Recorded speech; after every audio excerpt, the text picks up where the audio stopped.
Sue Toohey is an experienced Dharma, meditation and yoga teacher, qualified in both Hatha and Dhru styles of yoga. She regularly takes meditation drop-in classes at the Buddhist Library. Formerly a university lecturer in the School of Public Health at UNSW, or University of New South Wales, she has a lifelong interest in using yoga to counteract depression and anxiety and develop mental well-being. She has been a Buddhist practitioner for more than 30 years. So with that, I will pass to you, Sue, and mute myself. Thank you, Sarah. Thank you. And before we start, I'd just like to send our best wishes to Meredith, who's usually here with us, but she's back from Malaysia, but she's recovering from an eye operation tonight. So just to maintain the theme of our talk tonight, and hopefully she's going well. I thought I would talk about meditating with pain and illness tonight, because people often get serious about meditating when they become ill or if they start to suffer from chronic pain. And I guess I was one of those people, excuse me, because I suffered from regular migraine from the age of 15, and I knew about meditation because I had read a couple of books about Buddhism. So I knew in theory what meditation was, but there weren't any groups, there weren't any teachers, so I didn't really know how to practice. But I did have the idea that it might help. And then through my 20s, I had several bouts of quite severe depression. So I understand what it's like trying to meditate with depression. And in the last couple of years, I've been diagnosed with stage 4 breast cancer, which is all through my bones. So I know what it's like to meditate with death looming over your shoulder. I don't usually tell people about all of this, but when I was thinking about this topic, I realised that I belong to a couple of support groups online for people with cancer. And when I hear stories of people who are in a similar situation to me, and they say things like, oh, I'm in my 5th year since diagnosis and I'm still going strong. And I think, wow, that's great. You know, if she can do it, maybe I can do it. So I always find those kind of stories tremendously encouraging. So I hope that my personal experience can be useful and supportive to you tonight. If you've got questions, please put them in the chat. We'll try and make time for them at the end. And if we don't make time for them, I can always get back to you with a direct message. Before we really get into it, I would like to express my enormous gratitude to my teachers and their teachers, right back to the Buddha himself, by chanting the homage to the Buddha and the going for refuge chant. Because if there's ever a time we need to go for refuge, it's when we're ill or in pain. So we know that chanting together doesn't quite work on Zoom, so please keep your audio muted, but by all means chant along with me. Namo tassa bhagavato arahato samma sambuddhassa. Namo tassa bhagavato arahato samma sambuddhassa.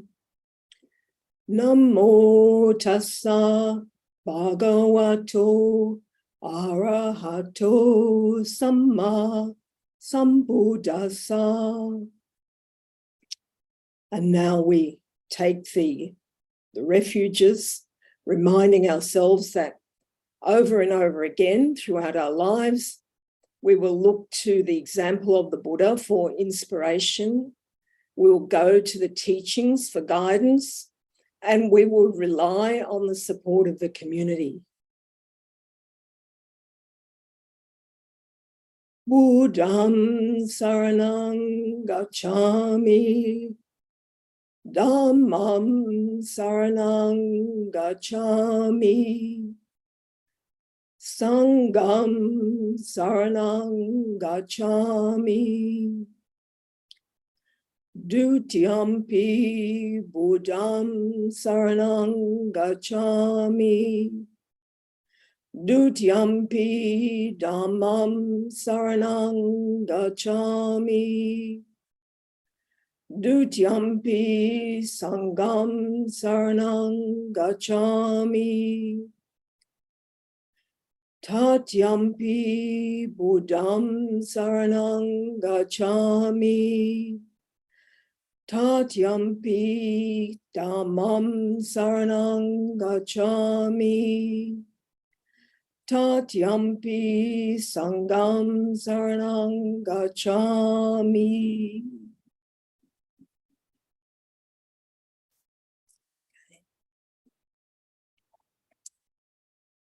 So let's come back together and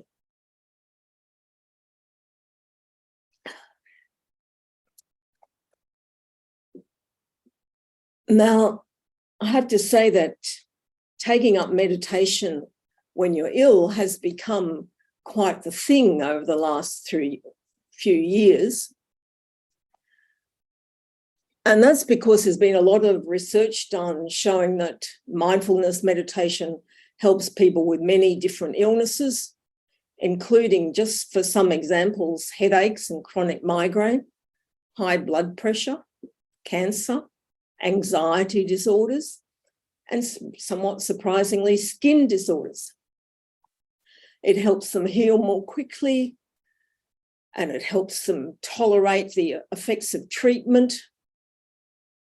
People who meditate regularly have been shown to have lower blood pressure, lower amounts of stress hormones, and their bodies are able to produce more antibodies to infection. Nobody knows exactly how meditation does those things, but the reason it's usually given in the scientific papers, and if you're interested, just go to PubMed and put mindfulness plus whatever your preferred illness is in together and just see how much research actually comes up. It's quite amazing. So no one knows exactly how it works, but the theory that's usually put forward in the papers is that it produces a deep relaxation. Now, when you are stressed, your body gets ready to run or to fight or to hide. And one of the ways the body gets ready is to shut down the processes that aren't immediately useful. So it shuts down the immune system, it shuts down the digestion, and it makes you more alert and more aware of threats.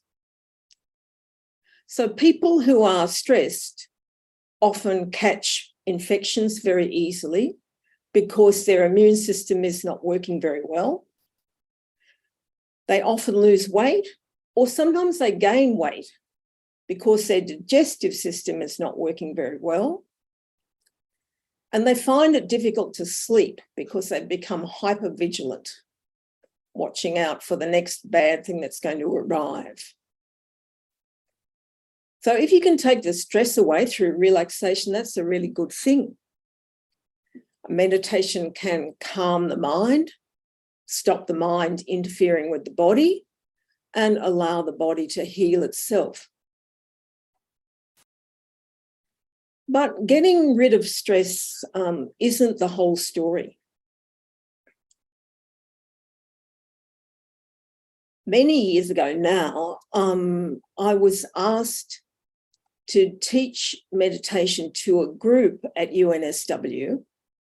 It was just a group of staff members who were interested in meditation.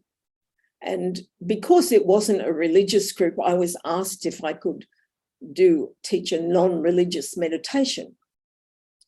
Well, most of our Buddhist practices are focused on the breath and the body, and everybody has breath and a body. So I said that was fine. But at the start of the session, I did tell them that just learning mindfulness alone wasn't the whole story as far as I was concerned.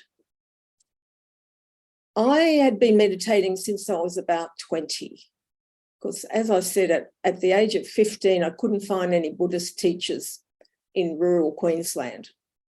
But in my very early 20s, as I said, I had a really severe bout of depression, and I ended up with a really great young psychiatrist who was way ahead of his time in Brisbane. And when we had finished our time together and I was pretty much recovered, he said to me, "Now, I want you to go out and I want you to find 2 kinds of exercise that you really love. And I want you to practice them for the rest of your life." Which was, I think, a great prescription for avoiding more depression in the future. And one of the 2 that I found was yoga. So yoga taught me not only to practice all of the poses and the sequences, but it taught me meditation.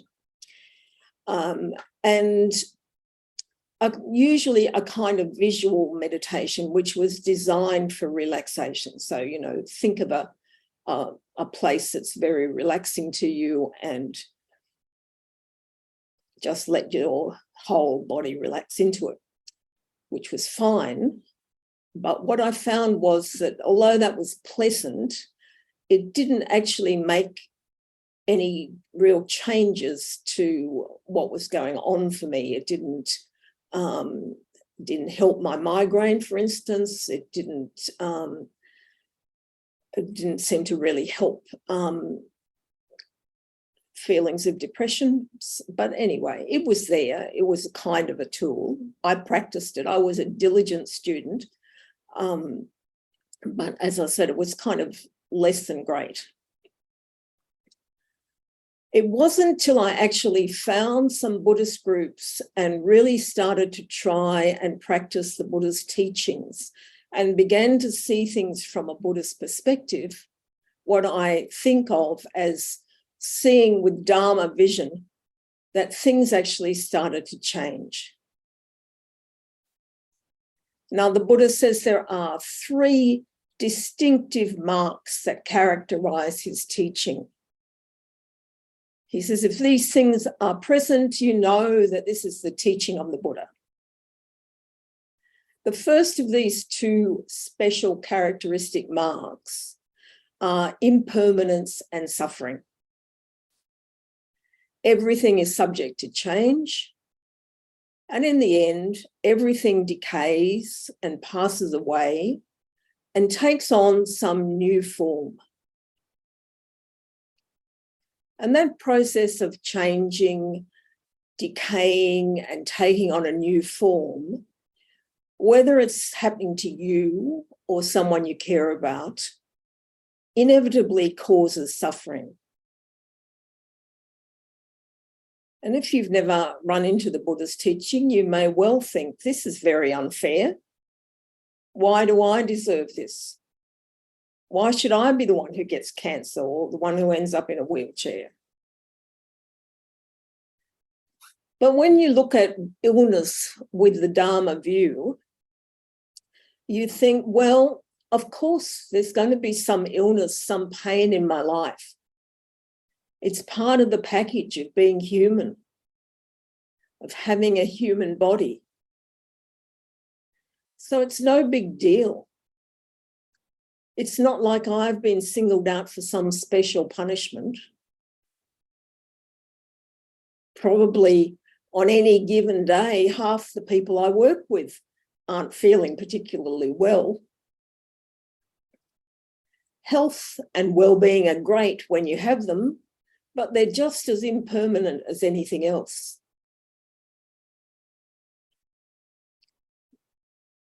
The third mark of the Dharma is not self.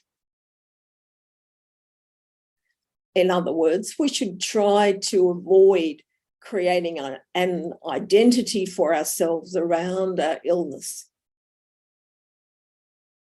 You want to avoid labeling yourself with your illness or your condition. Now, as I've said, I had migraine often. The French have a particular word for someone who suffers from migraine. They call them un migraineur, which sounds to me more like a kind of career description than anything else. So that is the kind of label you definitely want to avoid. You don't want to be the schizophrenic, the bipolar person. We're very prone to do this with all kinds of mental illnesses, particularly. I don't know why, but perhaps because they seem to affect the whole person more. But you have to recognise for yourself that you might be sick, you might be in pain, but there's more to you than your pain or your illness. Pain and illness may be passing through the body at the time being, but there's always a part of you that knows, I might be grumpy and irritable right now because I'm in pain, but I'm not always like this. Sometimes I'm joyous and loving. There's more to me than just my illness or my condition. Illness or injury might stop me doing some things, but there are other things I can still do.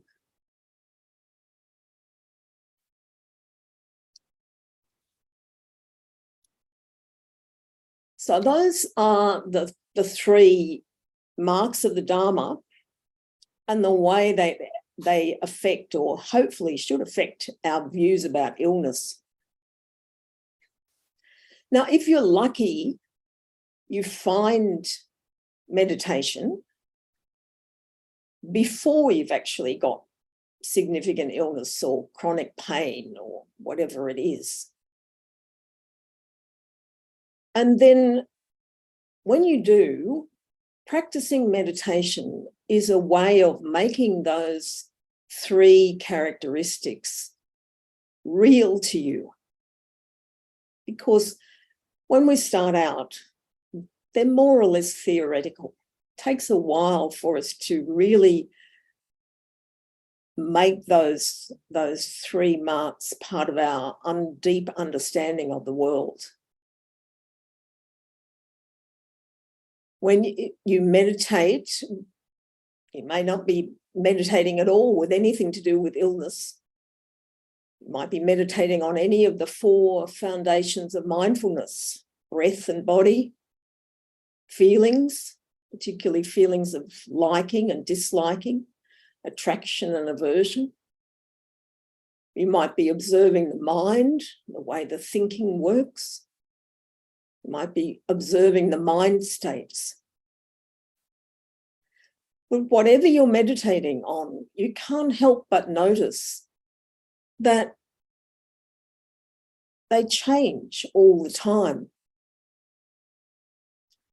And it's very hard to stay focused on your meditation object because your attention wanders all the time.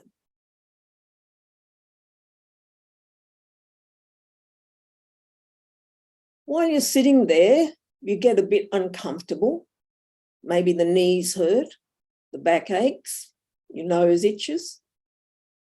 So you get to practice with fairly minor forms of suffering.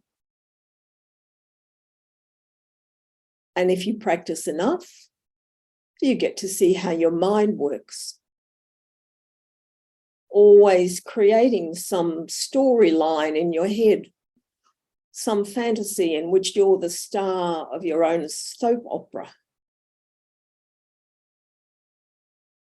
And you come to see how your thoughts and your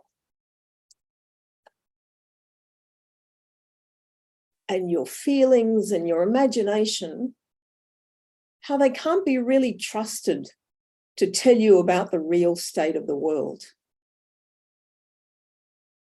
As you meditate, you get to know that part of yourself that can stand aside and view this impermanence and view this suffering and this fantasizing with some detachment. You become less likely to be carried away by fears, anxiety, and by your imagination, which is really useful when you have to face serious illness or pain, or even death. So I hope you can see how meditating with Dharma vision really helps to strengthen you in the face of illness. A Buddhist meditation practice enables you to overcome dis-ease and to find a state of mind that's balanced and easy, no matter what's happening with the body. Once you can find that state of balance and ease for periods of time, the body often takes over the healing process and a lot of illness conditions clear up. But of course, not always, because we all have to die of something.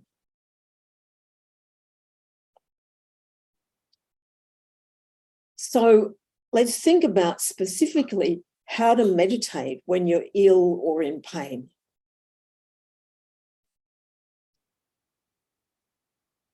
About 3 years ago, before this cancer recurrence was diagnosed, I spent most of a year with quite a lot of chronic pain.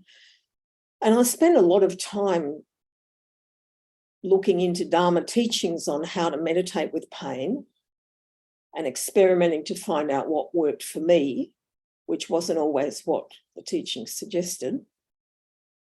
So anyway, this is what I came up with that does work for me pretty well. The first thing is to begin with your position, your meditation position, and to make sure it's comfortable. Because if you're not comfortable to start with, you'll be even more uncomfortable very soon. If you're suffering from back pain, organise some back support. If sitting on the floor is painful, sit on a chair or sit on the bed. For me, I do all my daily practice these days sitting on the bed because the bed is softer than the floor. It might be better to lie down than to sit. Walking meditation might be easier than sitting. I know it is for some people. Pay close attention to what your body tells you. Remember, the Buddha talks about meditating in 4 positions: sitting, walking, standing, and lying down. And really, that covers everything. There really aren't any other positions. So find the one that causes you the least pain and that supports wakefulness. Sometimes, though, I have to say, I see people on retreat who have organised so many cushions around them to support every bit of their body that I have to wonder whether they're taking things too far. But we're working out how to practice in spite of pain, not how to eliminate pain from our life entirely, because that would be impossible. And then, having set yourself up, begin by wishing yourself well. May I be well and happy, free from suffering. May the benefits I receive from this practice flow to all the beings that I come in contact with.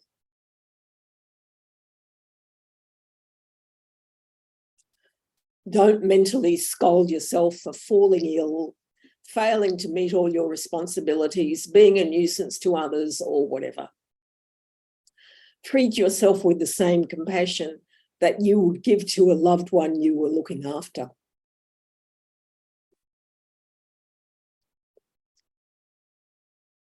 And then work a little with the breath. Experiment with consciously deepening and slowing down the breath. Pain in the body is already sending a message to the brain that something is wrong. People who are stressed and in pain tend to breathe in a shallow and ragged fashion. And this kind of shallow, ragged breathing, it in itself sends a further message to the brain that says something's wrong. You can try it out for yourself. If you just try breathing in a way that's shallow and uncertain and not rhythmic for a few minutes, and you'll pretty soon start to feel pretty bad. But when you breathe deep and slow and rhythmically, you send a message to your brain that goes, there may be pain, but actually things are okay. Things are under control. Of course, to keep up this regular, deep, slow breathing, you have to keep focused on the breath. Remember, the Buddha said, breathing in long, I know I'm breathing in long. Breathing in, calming the body. Breathing out, calming the heart and the mind. So, although many people will say that in Buddhist meditation, you just observe the breath, I think it's clear that the Buddha sometimes intended us to use the breath to deliberately calm the body and the mind.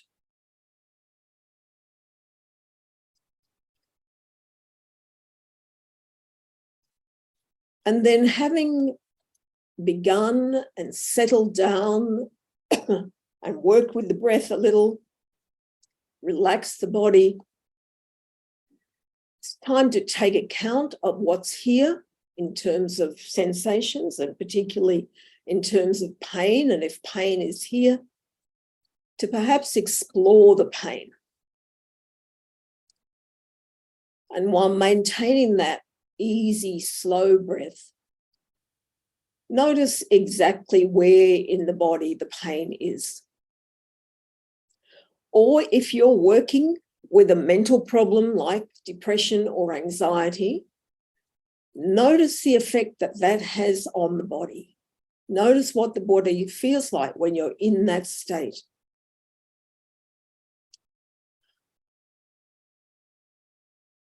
I know with depression, I always used to find that it felt like having a great big weight on my shoulders. And I mentioned this to a friend once, and she gave me a card, and it showed someone who was carrying an enormous sheep on their back, which is the most ridiculous picture. But it was exactly what I felt like. I felt like I was walking around, with the weight of a whole enormous sheep resting on my shoulders. Anyway, it's a great joke between us. So we spend a little time just noticing where any pain is in the body, how much space it takes up, noticing whether it's the same intensity all the way through, or if it's more intense in some spots than others. Noticing what the sensation feels like, itching or burning, stabbing or throbbing, coming in waves, cramping, whatever.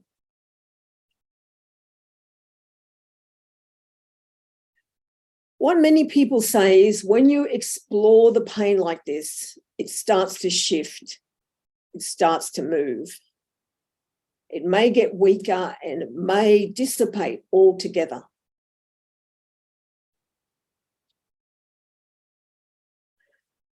Something else that you may notice, though, is that there's quite a lot of tightness and contraction around the area that's painful. And that's very common. We always naturally resist pain. So if you find that tightness and contraction in the area that you're working with, then see if you can soften around it. Use the breath to breathe into the area and soften around the edges of the sensation. See if you just can let it go a bit more.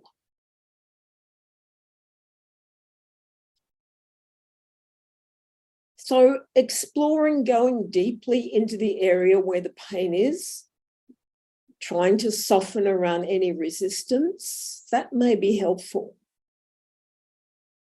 Quite a lot of people report that that helps the pain to soften and maybe even disappear.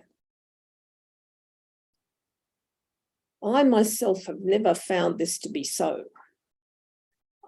What I usually find is that going deeply into the pain makes it more intense. So I kept on looking for what else one could do. And I think the next thing to do is to try and move your focus. So having focused deeply into the pain, let's shift the focus and see if we can find something pleasant that's happening in the body. It doesn't have to be something big or important, just some very small pleasant feeling that may be overlooked because of the discomfort that's already there. So perhaps you can feel the air against your skin. Perhaps that feels pleasant, whether it's cool or warm. Perhaps there's a sensation of warmth somewhere in the body where your blanket is keeping you warm, or your shawl wrapped around your shoulders. Perhaps it's good to feel the support of the cushion against your back.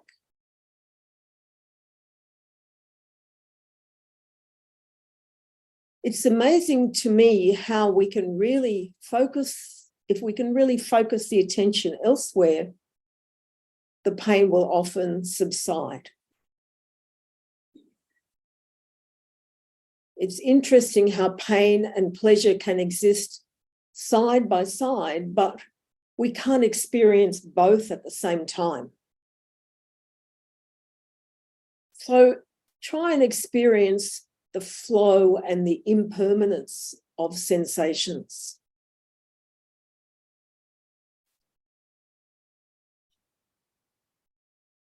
And then it's good to recognize that I'm not alone in this. So think about making a connection to others. It's good to start with the people who might be suffering in a similar way to you, who would understand what things are like for you. You might be people you know personally. It might be people that you just know exist because you know there are lots of people out there with the same kind of problem that you have. And if you were to meet them, you know that they'd understand. So see if you can connect with those people in your mind and perhaps wish all of us well, wish all of us to be without suffering, without contraction and resistance, but open and light-hearted.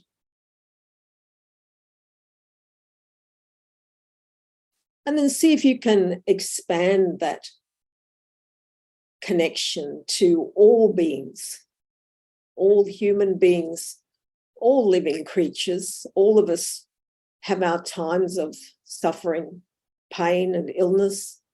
All of us have that tendency to contract and push it away from us, and in doing so to generally make things worse. All of us have the good times and we want to hang on to the good times. So sending out your good wishes to all living beings who go through what it's like to have a living body.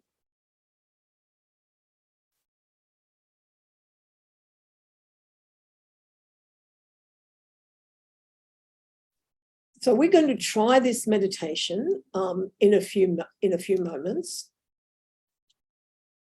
But just one more thing I'd like to say, and that is, if you can, listen to the message. Because sometimes the pain has something to teach us about ourselves or about the way we're living our lives. And it's usually something that we don't want to hear. A yoga teacher said to me once, the body whispers and talks to us before it starts to scream. So it's good to try and tune in to what it's saying before the screaming starts.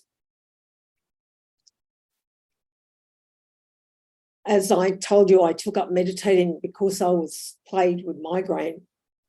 And eventually I learned that I could lie down and meditate and lessen the pain considerably.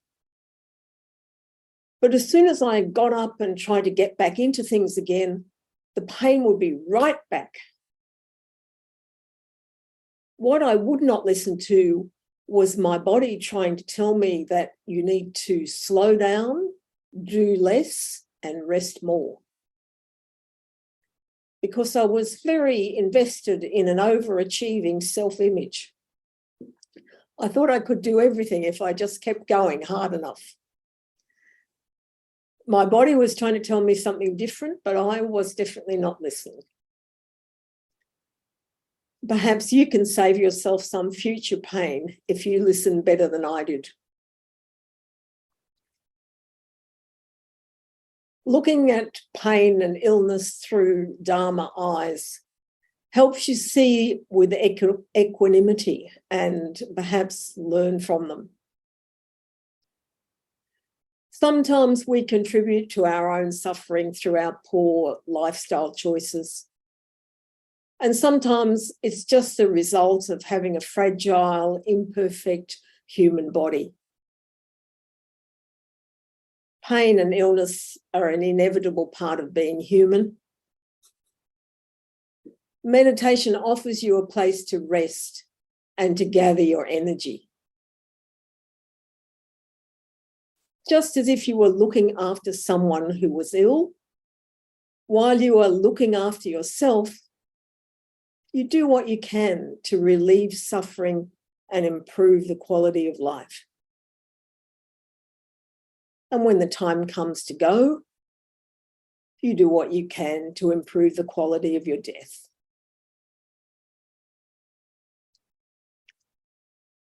Okay. So, do you have any questions before we go into meditation? Or shall we save that for later?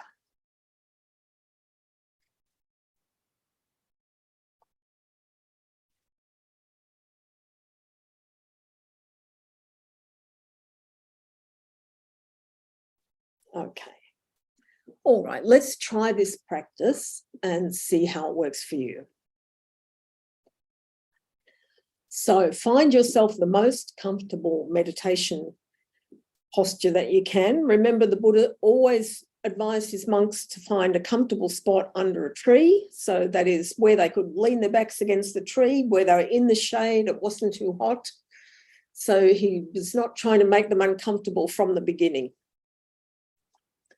So find your upright position if you can, if that's what works for you. If you've got pain that makes it impossible or difficult to sit upright, then by all means lie down if that works.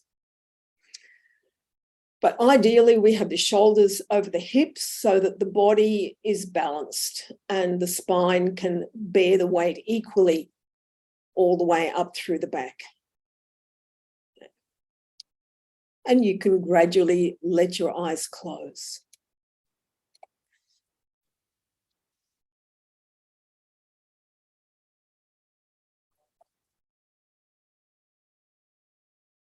And then just allowing yourself to settle down.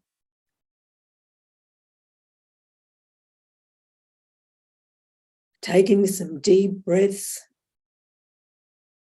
And as you breathe in, allowing the breath to sink deep down into the body.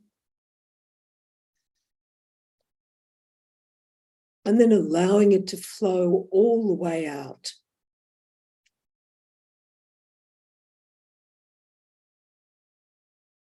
Giving the weight of the body up to gravity.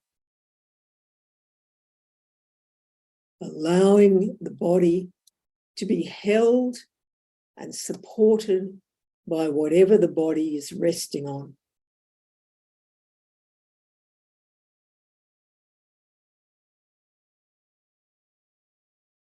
Having a general sense of the whole body and the breathing in the whole body.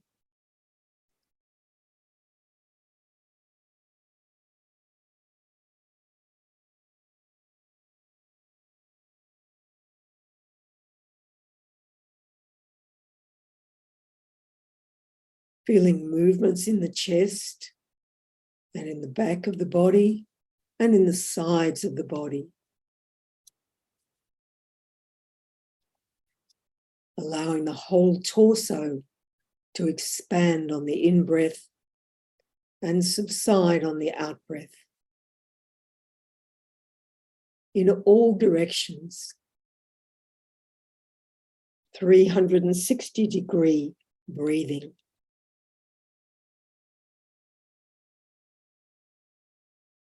Allowing your breathing to find its own natural rhythm.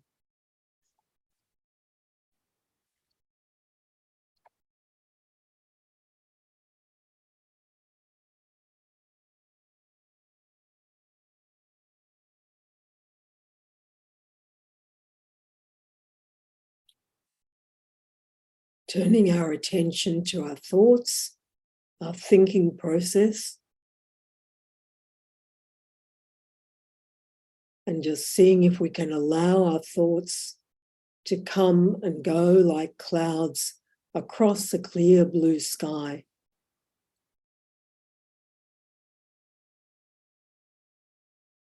So we're not suppressing our thinking,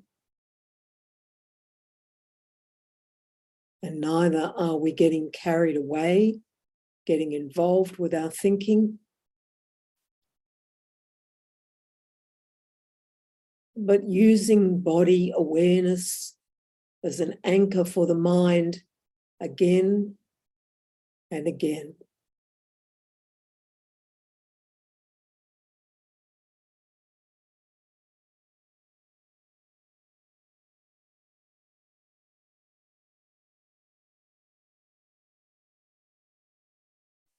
Always coming back to the feeling of the breath in the body.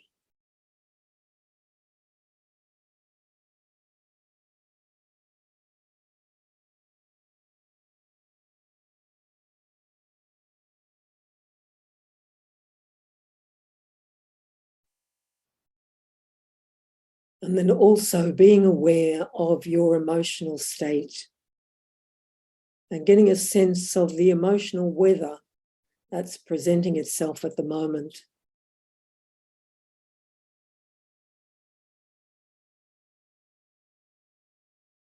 Maybe you're feeling a bit low, tired, without any judgment, just waking up to how you're feeling and seeing that as the background weather to the practice.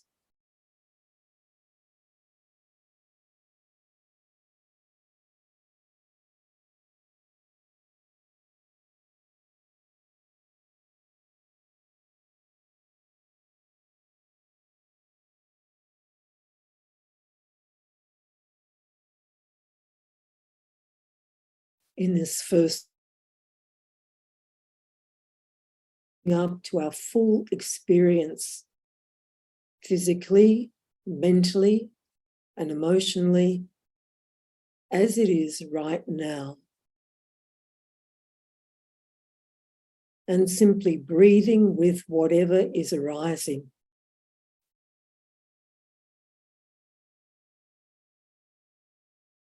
Breathing in, breathing out.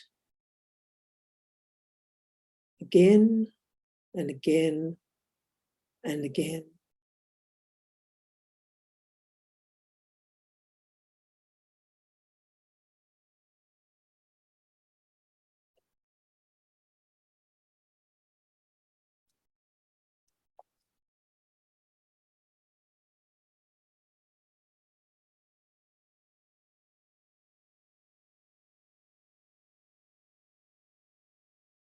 And now scanning through our awareness and paying particular attention to any resistance that might be present. If we've got any physical discomfort or physical pain, allowing this into awareness with a soft, kindly quality of attention.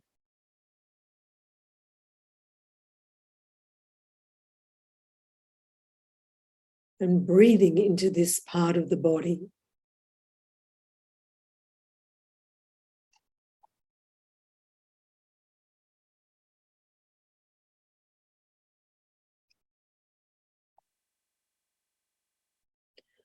As soon as we push away pain, we have contraction, tightness, and resistance. And this very often just makes the pain worse.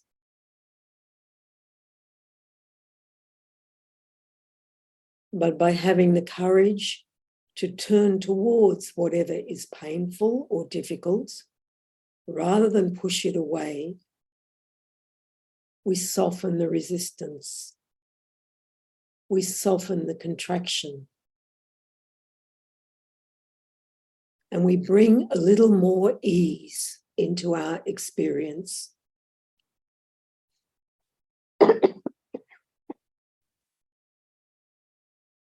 See if you can allow your breathing to have a soothing quality, making sure you let the out-breath go all the way out. And then the in-breath will naturally flow all the way in again.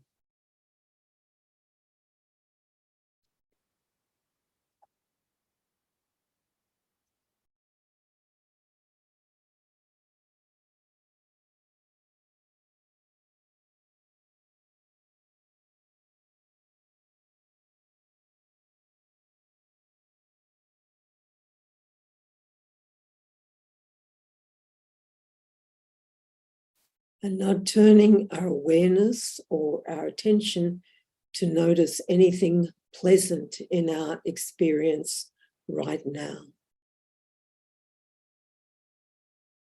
Noticing anywhere in the body where the sensations are pleasant. Doesn't have to be grand or big. It might just be a tingling somewhere, a warmth somewhere.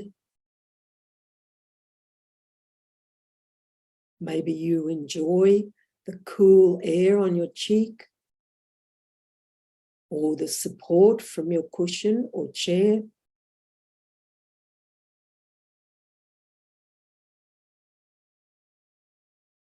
Turn towards these feelings, these sensations, and let them fully into awareness and enjoy them.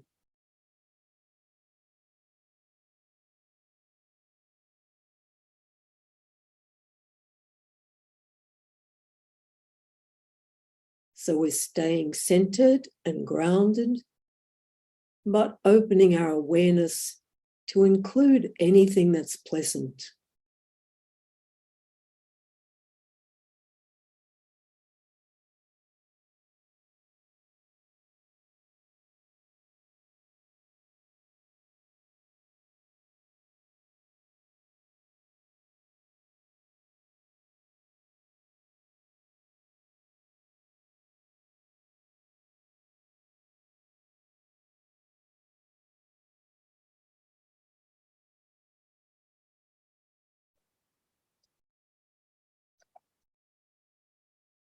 Now let's broaden our awareness still further.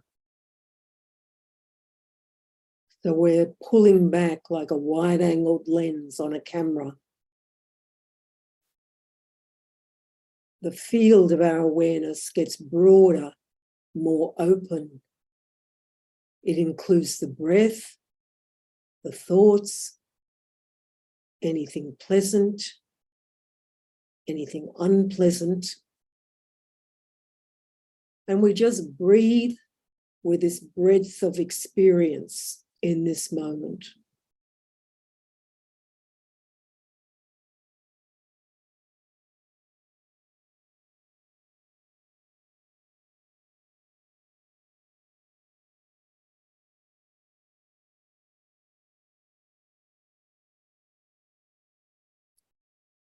As breathing is continually changing and flowing, notice how all the other experiences are continually changing and flowing.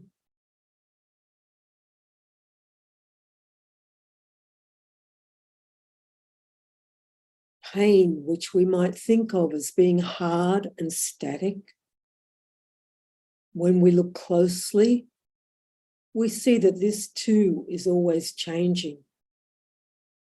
A flow of different sensations. No 2 moments of pain exactly the same. So if you've got discomfort present, spend a few moments feeling inside its flowing, fluid nature. Notice arising and passing, arising and passing. And let it be without automatically contracting against it.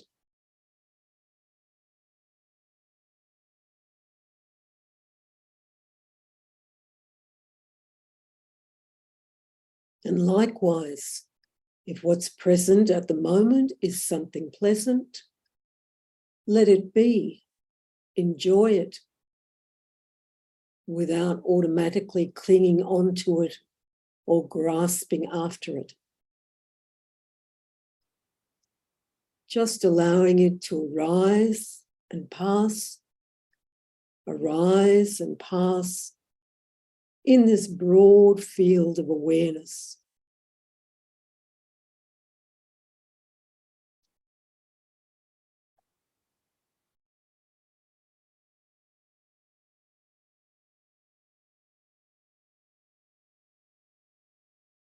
So we're resting back in the body, in the moment, and we're letting go of the tendency to cling onto the wanted and to push away the unwanted.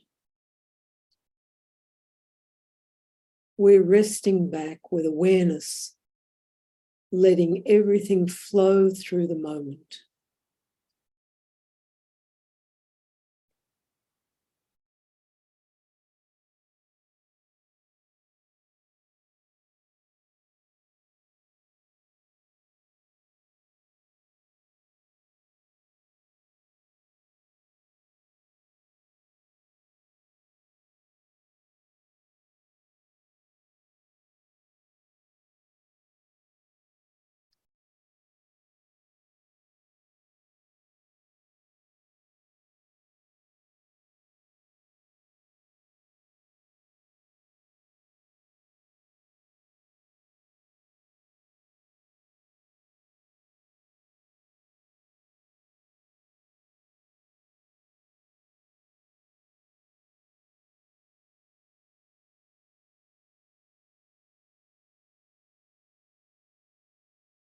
And now we can broaden and open our awareness still further, as if the circumference of our awareness is expanding further still. You might like to bring to mind others who experience the same kind of difficulty that you do. That might be a person or several people you know in real life, or just the people that you know are out there experiencing the same kind of pain or difficulty that you do. You can bring them to mind as an image, a feeling, a memory. It doesn't matter. But just allowing them into your awareness and recognizing that these people are your tribe, even if they're halfway around the world. They are the ones who recognize and understand what it's like to experience the difficulties that you do. Their experience, broadly speaking, is very similar to your own. Like you, they're breathing, they're dealing with discomfort and sometimes discouragement. Like you, they tend to cling on to anything pleasant and try to push away anything that's difficult or unpleasant. And they have to deal with all the consequences that tend to flow from those habits.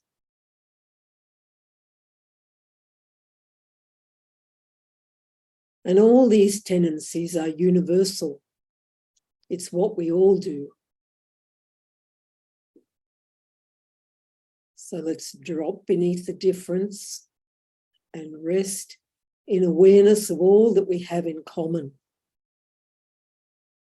As we bring to mind those people who share the same difficulties that we do. We can imagine that we're breathing with those people for a few moments, wishing them strength and support in dealing with their problems.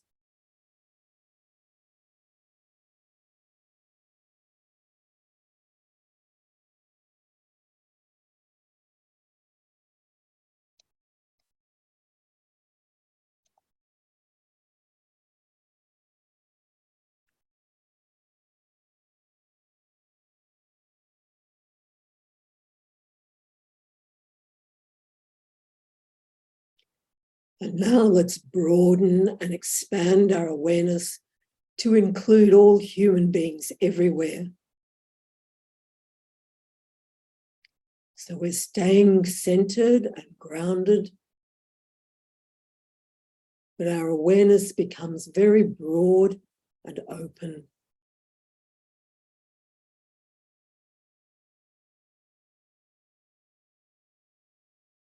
We can reflect that there are around 7 billion human beings on the planet. And deep down, they're just like oneself. They're thinking, feeling, breathing, tending to resist the unwanted and tending to cling onto the pleasant. And this leads to all kinds of contraction, all kinds of difficulties of one sort or another.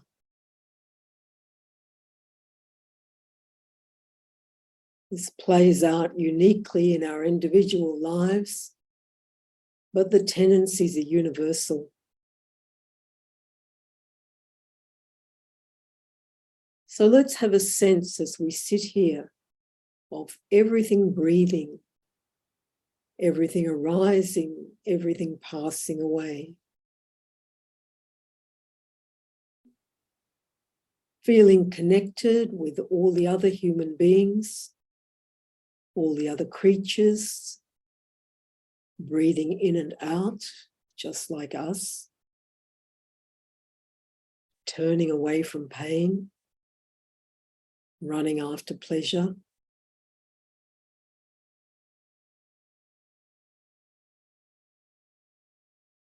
Breathing in and out, a breath of empathy, a breath of connection, wishing everyone well. As we just sit here and breathe.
And as we move towards the end of our practice,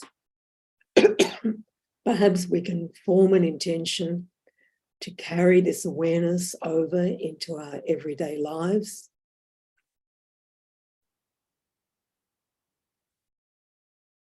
Whatever we're doing, we can be aware of those tendencies to grasp after pleasure, to try and get rid of anything that makes us uncomfortable, to contract against pain or discomfort. If we're aware, if we know what we're thinking, we know what we're feeling, we know what the body is feeling, then on the basis of that, we can choose how we respond. We can choose to be aware.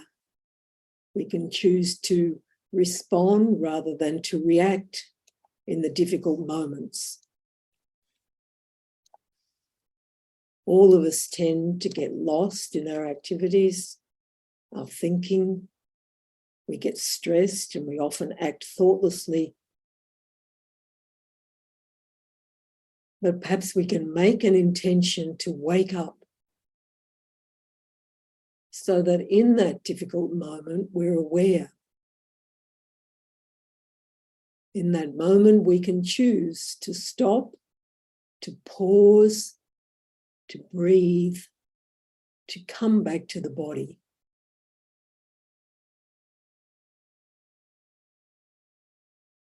In that moment, we can choose how we want to re-engage with our activities.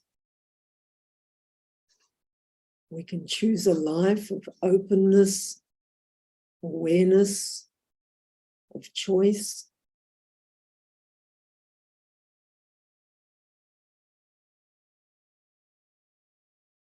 If we're more open and aware, more gentle perhaps, then this will have an effect on all the people we come into contact with. And then they will change a little bit. And they'll be a bit different when they go on to interact with others. And this is where mindfulness practice can be really powerful in changing not only our own lives, but the lives of people around us.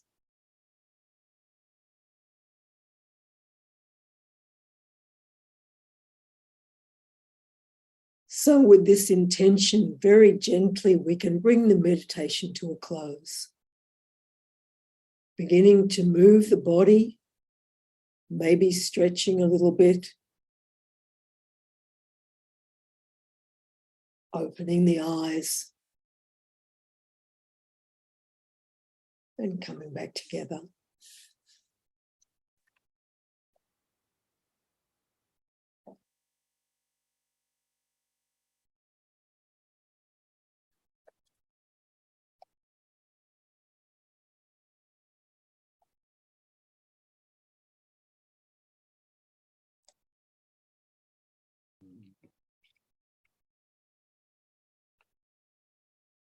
So please tell me how you found that meditation, if you have questions about it. I'm happy to try and answer them. If you have comments, because you may well come from your own experience of pain and illness, and you may well have something to contribute. So please go ahead. Yeah. Thank you, Sue. Thank you, Frank. You are an angel. Oh, thank you. You are an not angel. Yet, not yet. You always help me to come back to reality. Just one thing, if I may say. Recently, I had my 80th birthday. And Congratulations. Oh, thank you. Thank you. Happy And birthday. then I had to go through a lot of problems and difficulties. It was getting a bit too much, and I felt disappointed in myself. But even that disappointment helped me to realize that Frank I lived with for 8 years, and I thought of it, something real is not existence. So anatta, pain, opened my eyes.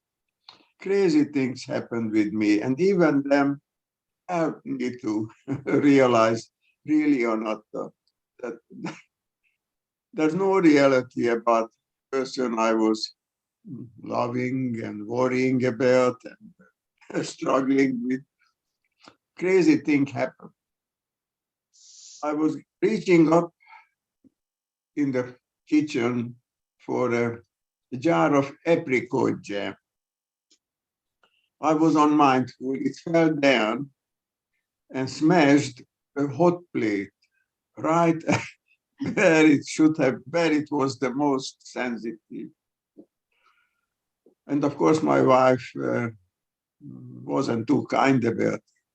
And it cost us $1,000. One unmindful moment to get a new hot plate because it was cracked all over the place. So after that, I sat down and realized that this changed my life altogether about anatta, about myself. Cost me $1,000. Expensive teaching it was. But now I'm relieved that there's no one to worry about, nothing to prove. So often life is incredible. It took me 50 years of studying the Dhamma and practicing the Dhamma, and Dhamma made me happy always. I have great belief in the Dhamma and the Buddha. But took me half a kilo apricot jam to realize that I was wrong about or not thinking of something that is really exists. So thank you for listening to me, and thanks, Sue. You always help me with your guidance. I appreciate Thank you, Frank. I'm sorry you had to destroy the hot plate to get to that realization about. Yes, almost my wife. Yeah, that's the way it goes. Nothing lasts forever. Yeah.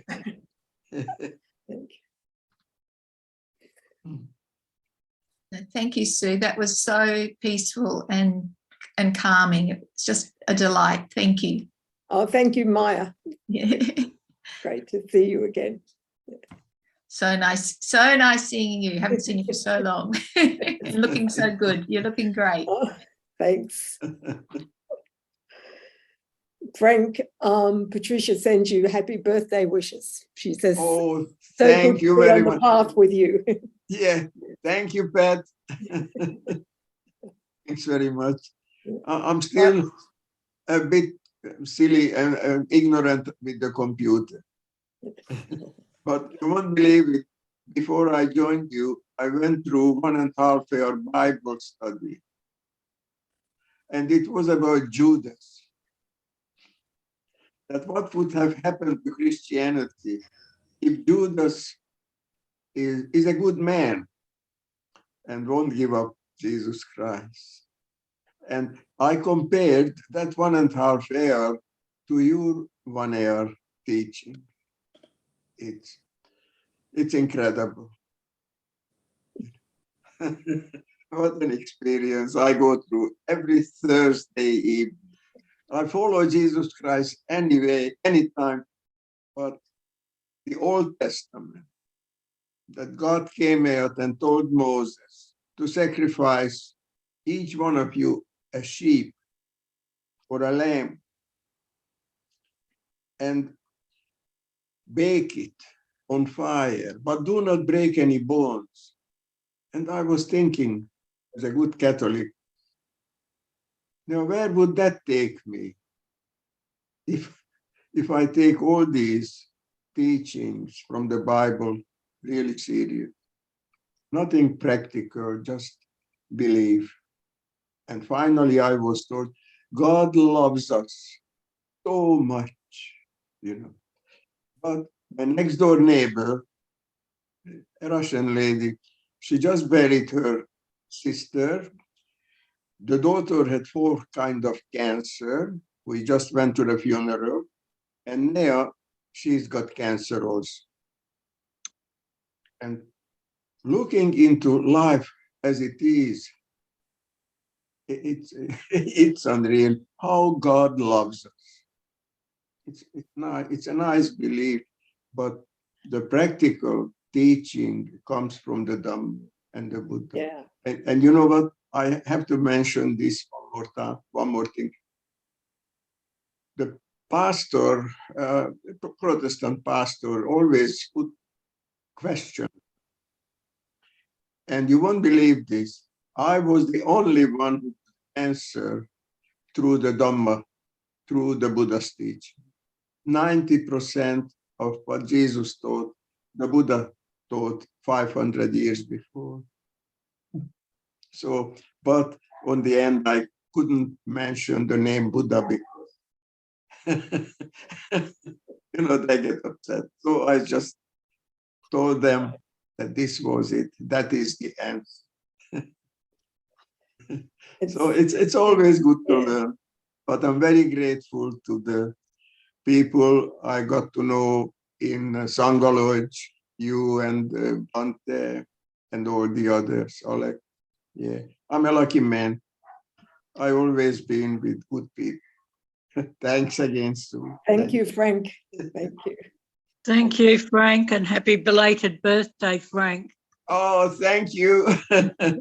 Very kind of you. Thanks. You're welcome. That was lovely, Frank. I enjoyed you talking. Oh, thanks. I shouldn't talk too much. No, it was good. It was good hearing you. But I'm John, always a minority and very rarely are with people who know the Dhamma and live the Dhamma. John just asked me to pass on to everyone too the Anapanasati Sutta with the idea of tranquilizing the body and the feelings. It's a very useful sutta to read if you're struggling with pain and illness. Thank you. Thank you, John, for that. Thank you, John. Yeah.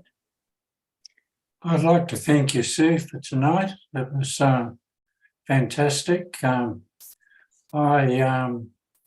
have pain in my rear, and as you was telling us to put our minds to the clouds, I realised at that point that I had no thoughts of my pain whatsoever. So That's one of the things that always surprises me, is that you can have some, horrible pain all day long, and you sit down often to meditate and you think, it's gone? It's gone. It's been here all day, and yet now it's gone.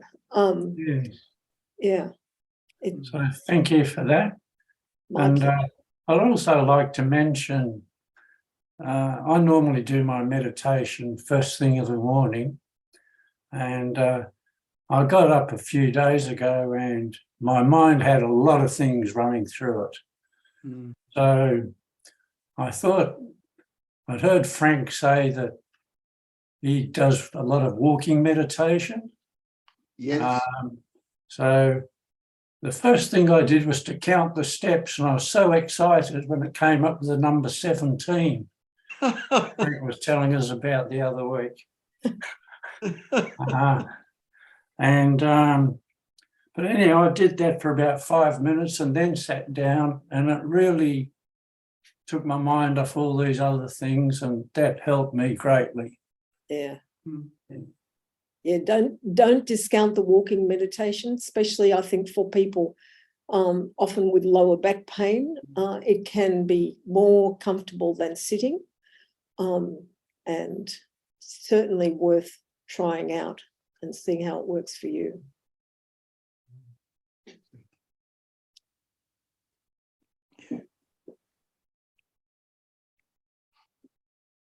Bante, it's always intimidating teaching with a member of the ordained Sangha in the audience. So I appreciate you being here tonight.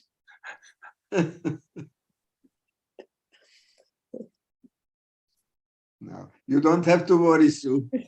Yeah, Not a thank bit. you, Sue. That was really nicely done. And I admire your public speaking skills, speaking slowly, clear enunciation, clear progression of ideas, no ums and ers and sorta, kinda, maybe, coulda words. It's actually a public speaking skill that takes some training. So it is much appreciated. Oh, thanks, Bunty. Sorry, I have no camera, guys, but my main computer doesn't have a camera. So unless I get my laptop out, you won't be able to see me. But I look wonderful. Yes, it's good to know. I'm glad you're looking extremely healthy and fit. Okay. All Yeah, right. thank you, Sue, for the talk tonight. That was lovely. Oh, my pleasure, darling. Yeah, I enjoyed it, and I got a fair bit from that too. So thank you. Thank you. Mm. Thank you Thank so much, Sue. That was Thank you, really Sarah. helpful. Thank And you. I really love the instruction of the of noticing the pleasant sensation as well as the unpleasant, because I experience a lot of chronic pain and have done for many years, and it's really surprising to me how much my mind is drawn to the unpleasant, and then I need to consciously shift to the pleasant, and how close to the pain, what I consider pain, actually the pleasant is. It can just be in the Absolutely. releasing. Yeah. It's amazing how it can be just in right the same area, almost. It's a really fine line between that, which is kind of That was lovely a to real game discover. changer for me when I discovered that idea of shifting the focus to the pleasant Yeah. for a while. You Mm. can always come back to the unpleasant later and examine that a bit more. Yeah. But yeah, I found it really, really helpful. And like you, it's amazing how it can be so close to the unpleasant. Yes. Mm. Yeah. Very Experiment helpful. with it, the rest of you, and see what you reckon. Thank you. Very helpful, Sue. Yeah. Would anybody else like to comment before I close up the session or have a question? I'd just like to say to Sue, yeah, that I'm going through a fair bit of anxiety at the moment and stress, and I found your talk really helpful too. So yeah, it helped me with that. So yeah, it's more than physical pain, yeah, emotional pain. So thank you. Thank you, June. And sometimes that idea of help, of connecting, knowing that there are a lot of other people out there going through something similar, that can be helpful when you're going through anxiety. Yeah. Yes, that's so true, because I can think of two people quite close to me at the moment that are going through their own hard time too. So yes, yeah, that brings that to mind. So Yeah. I'm not the only one. No, Yeah. you can No. send them a bit of goodwill and good wishes. Yeah. Yes, Yeah. yes. I'll leave it with you, Sarah. Thank you. Thank you so much, Sue. Much Thank you. appreciated. Thank you. And Thank clearly you.